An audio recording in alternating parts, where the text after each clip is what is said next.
Bienvenue dans Deep Tendance.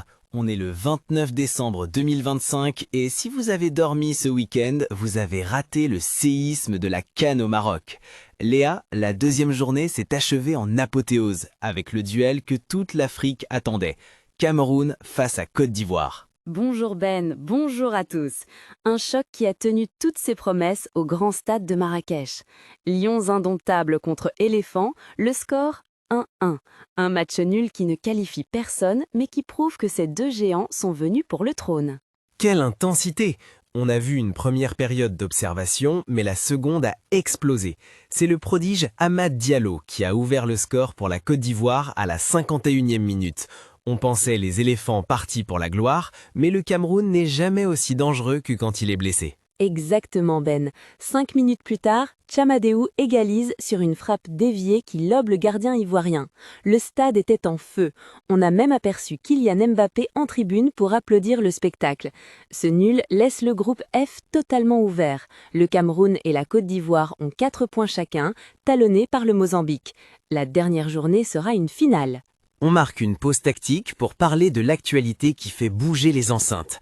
L'artiste Eric Envahisseur vient de frapper un grand coup dans le paysage musical. Et comment? Son nouvel EP intitulé Pull Up est désormais disponible sur toutes les plateformes des streamings.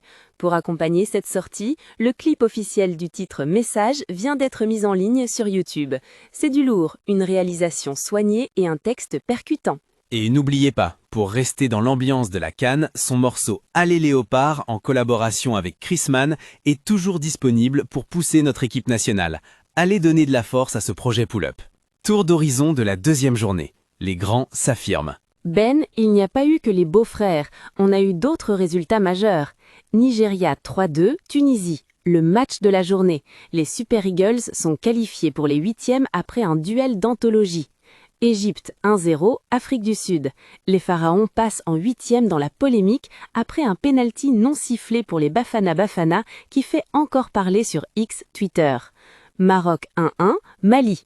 Le pays hôte a été freiné par de valeureux Maliens. Les Lions de l'Atlas devront valider leur ticket au dernier match. Et les Léopards, Léa? Ils ont tenu tête au Sénégal, 1-1.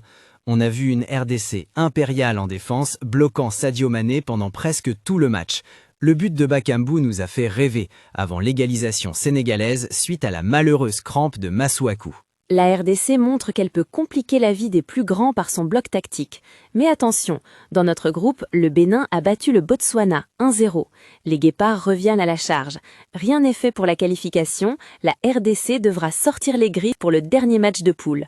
Pour moi, le Cameroun a été le plus impressionnant. Ils ont joué avec le cœur malgré la pression. La Côte d'Ivoire a les individualités, mais le Cameroun a l'âme. Pas d'accord Ben. Amad Diallo a été élu homme du match pour une raison.